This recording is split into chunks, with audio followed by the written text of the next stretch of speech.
M éprouve d'abord un certain plaisir à pouvoir marcher dans le calme, déambuler tranquillement sur les trottoirs, sans avoir à slalomer entre les motos garées, les chantiers, les marchands ambulants.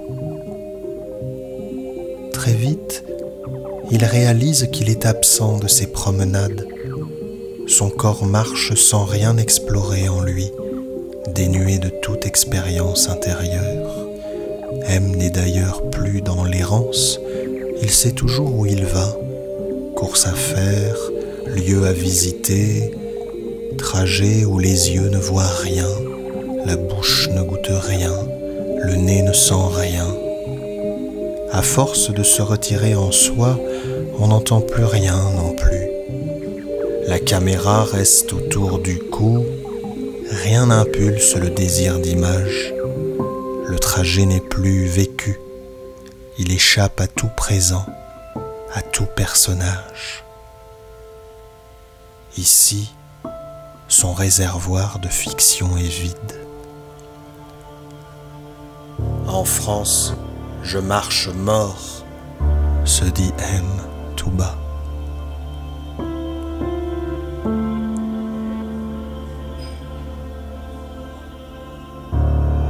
Toulouse, ville natale palimpseste, recouvrant la mémoire à jamais perdue de l'exilé.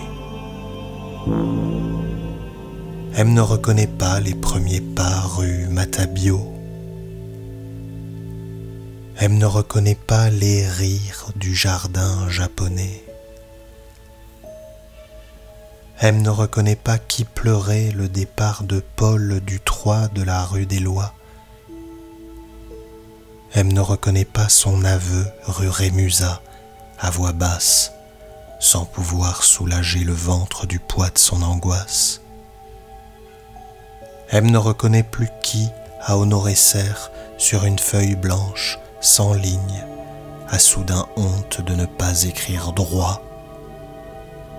M ne reconnaît pas qui rue des Filatiers à Filasia passe l'après-midi à dessiner à côté des bouteilles de sriracha. M ne reconnaît pas rue du Thor les voix qui résonnent dans le cabinet. Combien de confidences, combien de rêves racontés, volés. Dans la salle d'attente, M ne croise que regards fuyants, silence mal à l'aise. L'odeur y est étrange, ça sent la pierre et le vide.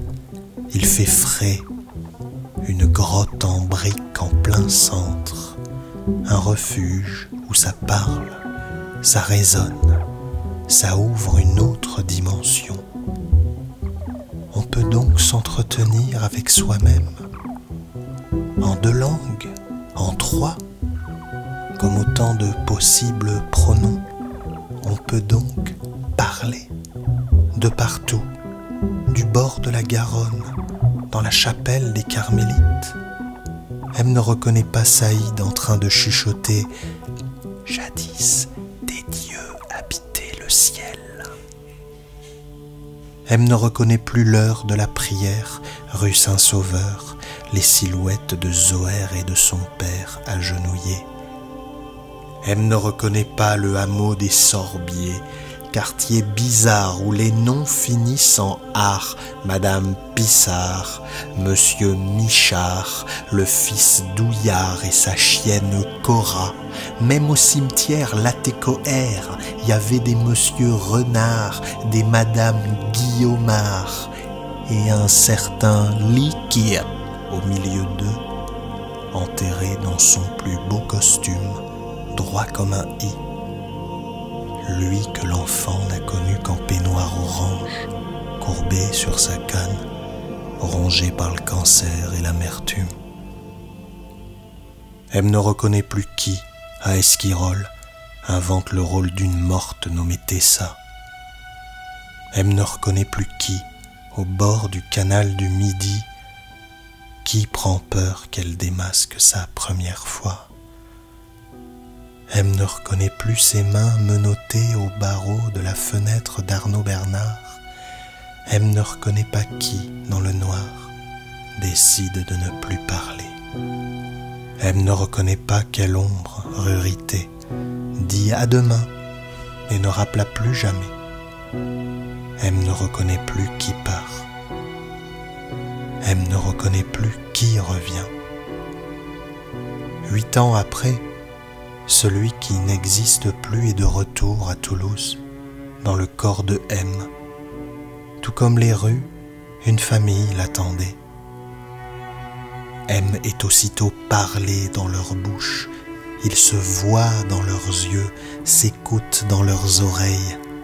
Des parents, probablement les siens, lui parlent directement. Ceux-ci s'adressent bien à leur fils, mais M est incapable de l'incarner. Il n'a ni le savoir, ni les mots pour répondre. Toute parole à son égard semble se tromper d'adresse. Leurs mots ne le concernent pas.